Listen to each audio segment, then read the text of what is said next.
ಆತ್ಮೀಯ ವಿದ್ಯಾರ್ಥಿ ಬಂಧುಗಳೇ, BA 4th ಸೆಮಿಸ್ಟರ್ನ ರಾಜ್ಯಶಾಸ್ತ್ರದ ವಿದ್ಯಾರ್ಥಿಗಳು ತೌಲನಿಕ ಸರ್ಕಾರ ಮತ್ತು ರಾಜಕೀಯ ಅನ್ನೋ ಪತ್ರಿಕೆಯನ್ನು ಅಧ್ಯಯನ ಮಾಡಬೇಕಿದ್ದು, ಅದರಲ್ಲಿ 2ನೇ ಅಧ್ಯಾಯ ಬ್ರಿಟಿಷ್ ಮತ್ತು ಅಮೆರಿಕ ಸಂವಿಧಾನದ ಲಕ್ಷಣಗಳು ಅಂತ ಇದೆ. ಅದರಲ್ಲಿ ಇಂದಿನ ಅವಧಿಯಲ್ಲಿ ಅಮೆರಿಕ ಸಂವಿಧಾನದ ಹಿನ್ನೆಲೆ ಬಗ್ಗೆ ಒಂದಿಷ್ಟು ವಿಷಯಗಳನ್ನು ತಿಳಿದುಕೊಳ್ಳೋ ಪ್ರಯತ್ನ ಮಾಡೋಣ. ಆತ್ಮೀಯರೇ, ತಮಗೆಲ್ಲ ಗೊತ್ತಿರೋ ಹಾಗೆ 21ನೇ ಶತಮಾನದ ಪ್ರಬಲ ರಾಷ್ಟ್ರಗಳಲ್ಲಿ, ಜಗತ್ತಿನ ಪ್ರಬಲ ರಾಷ್ಟ್ರಗಳಲ್ಲಿ ಅಮೆರಿಕ ಕೂಡ ಒಂದು ಅಂಥೇಳಿ 20ನೇ ಶತಮಾನದಿಂದಲೂ ಕೂಡ ಗುರುತಿಸ್ಕೊಂಡು ಬಂದಿದೆ.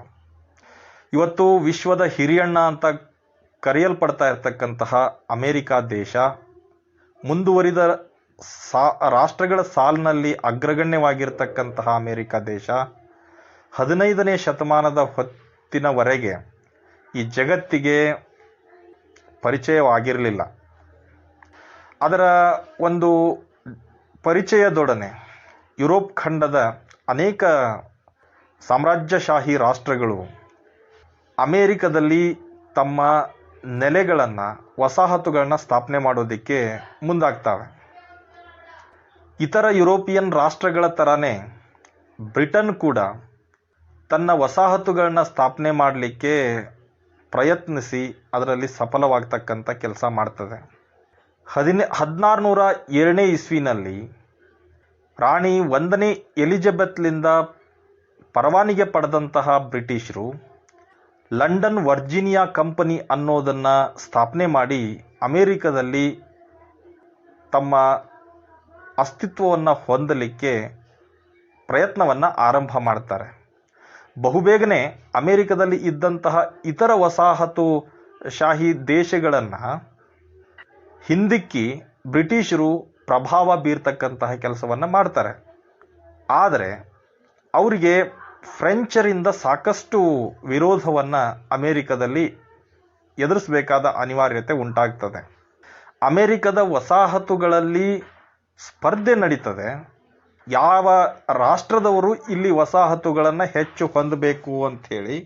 ಅದರಲ್ಲಿ ಉಳಿದೆಲ್ಲ ರಾಷ್ಟ್ರಗಳನ್ನು ಹಿಂದಿಕ್ಕಿದರೂ ಕೂಡ ಬ್ರಿಟಿಷರಿಗೆ ಒಂದು ಸವಾಲನ್ನು ಒಡ್ಡಿದ್ದು ಫ್ರೆಂಚ್ ದೇಶ ಅಂತ ಹೇಳ್ಬೋದು. ಆ ಫ್ರೆಂಚರನ್ನು ಕೂಡ ಅಮೇರಿಕದಿಂದ ಹೊರದೂಡಿ ತಮ್ಮ ಒಂದು ರಾಜಕೀಯ ಒಂದು ಏಕಸ್ವಾಮ್ಯವನ್ನು ಹೊಂದಲಿಕ್ಕೋಸ್ಕರ ಬ್ರಿಟಿಷರು 1756ನೇ ಇಸ್ವಿಯಿಂದ 1763ನೇ ಇಸ್ವಿ ನಡುವೆ ಸಪ್ತವಾರ್ಷಿಕ ಯುದ್ಧ, 7 ವರ್ಷಗಳ ನಿರಂತರ ಯುದ್ಧವನ್ನು ಮಾಡಿ ಫ್ರೆಂಚರನ್ನು ಅಮೇರಿಕದಿಂದ ಹೊರದೂಡಲಿಕ್ಕೆ ಯಶಸ್ವಿ ಆಗ್ತಾರೆ. ಆ ಯುದ್ಧದ ನಂತರ ಸಪ್ತವಾರ್ಷಿಕ ಯುದ್ಧದ ವೆಚ್ಚದ ಪೈಕಿ ಅರ್ಧ ವೆಚ್ಚವನ್ನು ಅಮೇರಿಕನ್ ವಸಾಹತುಗಳು ನೀಡಬೇಕು, ಭರಿಸಬೇಕು ಅಂಥೇಳಿ ಬ್ರಿಟಿಷ್ ಸರ್ಕಾರ ಅಮೇರಿಕದ ಒಂದು ಪ್ರಜೆಗಳಿಗೆ ಹೇಳ್ತದೆ. ಆದರೆ ಜನಾಭಿಪ್ರಾಯಕ್ಕೆ ಬೆಂಬಲವಿಲ್ಲದ, ಜನಪರವಾದ ಕಾನೂನುಗಳೇ ಇಲ್ಲದಂತಹ ನಿಮ್ಮ ಆಳ್ವಿಕೆಗೆ ಅಮೇರಿಕನ್ನರು ಯಾಕೆ ಹಣವನ್ನು ನೀಡಬೇಕು ಅಂತಕ್ಕಂತಹ ನಿಟ್ಟಿನಲ್ಲಿ ಕೋಪಗೊಂಡಂತಹ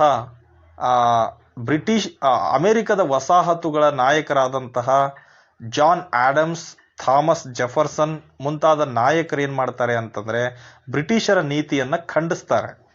ನಿಮ್ಮ ರಾಜಕೀಯ ದುರುದ್ದೇಶಕ್ಕೋಸ್ಕರ ಯುದ್ಧ ಮಾಡಿ ಆ ಯುದ್ಧದ ವೆಚ್ಚವನ್ನು ಅಮೇರಿಕನ್ ಪ್ರಜೆಗಳು ಯಾಕೆ ನೀಡಬೇಕು? ನಮಗೆ ಅಗತ್ಯ ಇರತಕ್ಕಂತಹ ಕೆಲವು ಸೌಲಭ್ಯಗಳನ್ನು ತಾವು ಒದಗಿಸಿಕೊಟ್ರೆ ನಾವು ವಿಚಾರ ಮಾಡಬಹುದು ಅನ್ನೋ ಅರ್ಥತೆಯಲ್ಲಿ ಬ್ರಿಟಿಷ್ ಸರ್ಕಾರದ ಮುಂದೆ ಹಲವಾರು ಬೇಡಿಕೆಗಳನ್ನ ಇಡ್ತಾರೆ. ನಾಗರಿಕ ಸ್ವಾತಂತ್ರ್ಯವನ್ನು ಅಮೇರಿಕನ್ ಪ್ರಜೆಗಳಿಗೆ ಕೊಡಬೇಕು, ಉತ್ತಮವಾದಂತಹ ಜನಪರವಾದ ಕಾನೂನುಗಳನ್ನು ಜಾರಿಗೆ ತರಬೇಕು, ಪ್ರತಿನಿಧಿಗಳಿಗೆ ಅವಕಾಶ ಕೊಡಬೇಕು, ಜನಪ್ರತಿನಿಧಿಗಳ ಆಶಯದಂತೆ ಆಳ್ವಿಕೆ ನಡಿಬೇಕು, ಇಂತಹ ಒಂದಿಷ್ಟು ಬೇಡಿಕೆಗಳನ್ನ ಇಡ್ತಾರೆ. ಆಗ ಬ್ರಿಟನ್ನಿನಲ್ಲಿ ಅಧಿಕಾರಕ್ಕೆ ಬಂದಂತಹ 3ನೇ ಜಾರ್ಜ್ ಅಮೇರಿಕನ್ನರಿಗೆ ಪಾಠ ಕಲಿಸಬೇಕು ಅಂತ ಹೇಳಿ ನಿರ್ಧಾರ ಮಾಡಿ ಕಠಿಣವಾದಂತಹ ಕಾನೂನುಗಳನ್ನು ಜಾರಿಗೆ ತರೋ ಪ್ರಯತ್ನ ಮಾಡ್ತಾನೆ.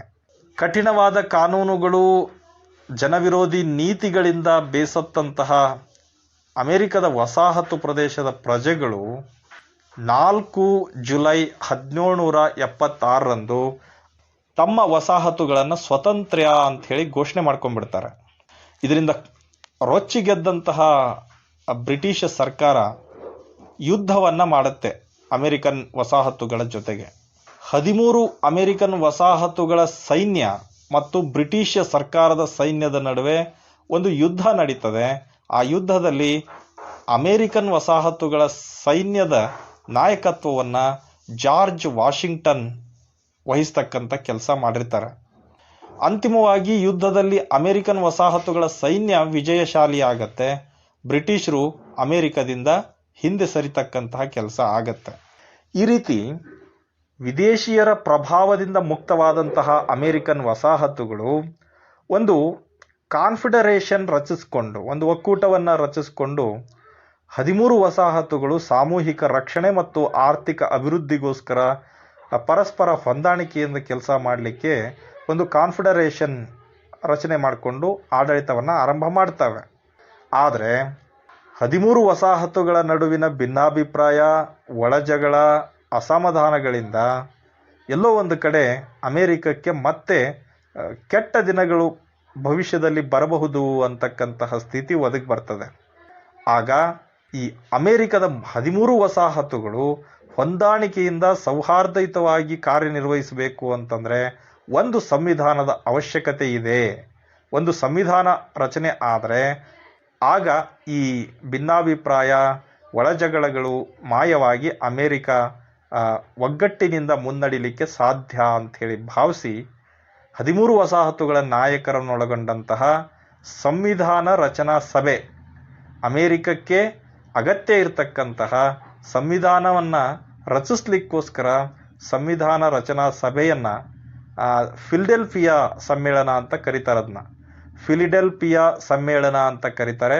ಆರಂಭದಲ್ಲಿ 74 ಸದಸ್ಯರು ಇರಬೇಕು ಅಂತ ನಿರ್ಧಾರ ಆಗಿತ್ತು. ಕೊನೆಗೆ ಭಾಗವಹಿಸಿದವರು 55 ಜನ ಅದರಲ್ಲಿ ಭಾಗವಹಿಸಿರ್ತಾರೆ. 55 ಜನರುಳ್ಳಂತಹ ಈ ಫಿಲಡೆಲ್ಫಿಯಾ ಸಮ್ಮೇಳನದಲ್ಲಿ ಅಮೆರಿಕದ ಸಂವಿಧಾನ ಹೇಗಿರಬೇಕು ಅನ್ನೋದನ್ನು ಚರ್ಚೆ ಮಾಡಿ ಅಂತಿಮಗೊಳಿಸ್ತಕ್ಕಂಥ ಕೆಲಸ ಮಾಡ್ತಾರೆ. ಈ ಕಾರ್ಯ ನಡೆದಿದ್ದು 1789 ಮೇಯಿಂದ ಸೆಪ್ಟೆಂಬರ್ ತಿಂಗಳವರೆಗೆ. ಸೊ ಹೀಗೆ ರಚನೆಯಾದಂತಹ ಅಮೆರಿಕ ಸಂವಿಧಾನ 13 ವಸಾಹತುಗಳ ಒಪ್ಪಿಗೆಗೆ ಕಳುಹಿಸಲ್ಪಡ್ತದೆ. ಎಲ್ಲ 13 ವಸಾಹತುಗಳು ಆ ಸಂವಿಧಾನವನ್ನು ಒಪ್ಕೊಂಡ ನಂತರ ಅಂತಿಮವಾಗಿ 4 ಮಾರ್ಚ್ 1789ರಂದು ಈ ಪ್ರಸ್ತುತ ಅಮೆರಿಕ ಸಂವಿಧಾನ ಅಂತ ಏನು ಕರಿತೀವಿ ನಾವು, ಆ ಅಮೆರಿಕ ಸಂವಿಧಾನ ಅಂತಕ್ಕಂಥದ್ದು 4 ಮಾರ್ಚ್ 1789ರಂದು ಅಧಿಕೃತವಾಗಿ ಅಸ್ತಿತ್ವಕ್ಕೆ ಬರುತ್ತೆ. ಹೀಗೆ ಅಸ್ತಿತ್ವಕ್ಕೆ ಬಂದಂತಹ ಏನು 13 ವಸಾಹತುಗಳನ್ನು ನಿಯಂತ್ರಿಸ್ತಕ್ಕಂತಹ ಒಂದು ರಾಷ್ಟ್ರೀಯ ಸಂವಿಧಾನ ಇದು ಆಗಿತ್ತು. ಇವತ್ತು 13 ವಸಾಹತುಗಳು ಮತ್ತೆ ವಿಘಟನೆಗೊಂಡು ಇವತ್ತು 50 ರಾಜ್ಯಗಳಾಗಿ ಅಮೆರಿಕದಲ್ಲಿ ಅಮೆರಿಕ ಸಂಯುಕ್ತ ಸಂಸ್ಥಾನದ ಭಾಗವಾಗಿ ಇದ್ದಾವೆ. ಇವತ್ತು ನ್ಯೂ ಜೆರ್ಸಿ ಇರ್ಬೋದು, ಕ್ಯಾಲಿಫೋರ್ನಿಯಾ ಇರ್ಬೋದು, ಸ್ಯಾನ್ ಫ್ರಾನ್ಸಿಸ್ಕೋ ಇರ್ಬೋದು, ಇಂತಹ ಅನೇಕ ಘಟಕಗಳಾಗಿ ವಸಾಹತುಗಳು ಒಡೆದು ಇವತ್ತು 50 ರಾಜ್ಯಗಳಿಂದ ಕೂಡಿರ್ತಕ್ಕಂತಹ ಅಮೇರಿಕ, ಅಂದರೆ ಆಡುಭಾಷೆಯಲ್ಲಿ ನಾವು ಅಮೇರಿಕ ಅಂತೇವೆ, ಆದರೆ ಅದರ ಔಪಚಾರಿಕ ಹೆಸರು ಏನು ಅಂತ ಕೇಳಿದ್ರೆ ಅಮೇರಿಕ ಸಂಯುಕ್ತ ಸಂಸ್ಥಾನಗಳು, ಯುನೈಟೆಡ್ ಸ್ಟೇಟ್ಸ್ ಆಫ್ ಅಮೇರಿಕಾ ಅಂತ ಹೇಳ್ತೇವೆ. So United States of America ರೂಢಿಯಲ್ಲಿ ನಾವು ಏನು ಅಮೇರಿಕ ಅಂತ ಕರಿತೇವೆ, ಇದಕ್ಕೆ ಈ ಹಿನ್ನೆಲೆ ಒಳಗೆ ಸಂವಿಧಾನ ಅಸ್ತಿತ್ವಕ್ಕೆ ಬಂದಿದೆ. ಜಗತ್ತಿನ ಮೊದಲ ಲಿಖಿತ ಸಂವಿಧಾನ, ಜಗತ್ತಿನ ಅತ್ಯಂತ ಚಿಕ್ಕ ಸಂವಿಧಾನ ಅನ್ನೋ ಕೀರ್ತಿಗೆ ಈ ಅಮೆರಿಕ ಸಂವಿಧಾನ ಪಾತ್ರವಾಗ್ತಕ್ಕಂಥ ಕೆಲಸ ಮಾಡಿದೆ. ಮತ್ತೆ ಜಗತ್ತಿನ ಅತ್ಯಂತ ಅನಮ್ಯ ಸಂವಿಧಾನ ಅಂತ ಕೂಡ ಕರಿತೇವೆ. ಅಂದರೆ ಇದನ್ನು ತಿದ್ದುಪಡಿ ಮಾಡೋದು ಬಹಳ ಕಠಿಣವಾದದ್ದು. 1789ರಿಂದ ಹಿಡ್ಕೊಂಡು 2021ನೇ ಇಸ್ವಿಯ ಹೊತ್ತಿಗೆ ಅದರಲ್ಲಿ ಕೇವಲ 27 ತಿದ್ದುಪಡಿಗಳು ಮಾತ್ರ ಆಗಿದ್ದಾವೆ. ಹಾಗಾಗಿ ಹಲವಾರು ವಿಶೇಷತೆಗಳಿಂದ ಕೂಡಿರ್ತಕ್ಕಂಥ ಈ ಸಂವಿಧಾನಕ್ಕೆ ಅದರದೇ ಆದಂತಹ ಒಂದು ವಿಶಿಷ್ಟ ಹಿನ್ನೆಲೆ ಇರೋದನ್ನು ಸಂಕ್ಷಿಪ್ತವಾಗಿ ನಾನಿಲ್ಲಿ ತಮ್ಮ ಜೊತೆಗೆ ಹಂಚಿಕೊಳ್ಳೋ ಪ್ರಯತ್ನ ಮಾಡಿದ್ದೇನೆ. ಮುಂದಿನ ಅವಧಿಯಲ್ಲಿ ಈ ಅಮೆರಿಕ ಸಂವಿಧಾನದ ಒಂದಿಷ್ಟು ಲಕ್ಷಣಗಳನ್ನು ಕುರಿತಂತೆ ನಾವು ಬೆಳಕು ಚೆಲ್ಲೋ ಪ್ರಯತ್ನ ಮಾಡೋಣ ಅಂತ ಹೇಳ್ತಾ ಈ ಅವಧಿಯನ್ನು ಮುಗಿಸ್ತೇನೆ. ಧನ್ಯವಾದ. Recorder. Pause. 9:50. Cancel button. Finish button.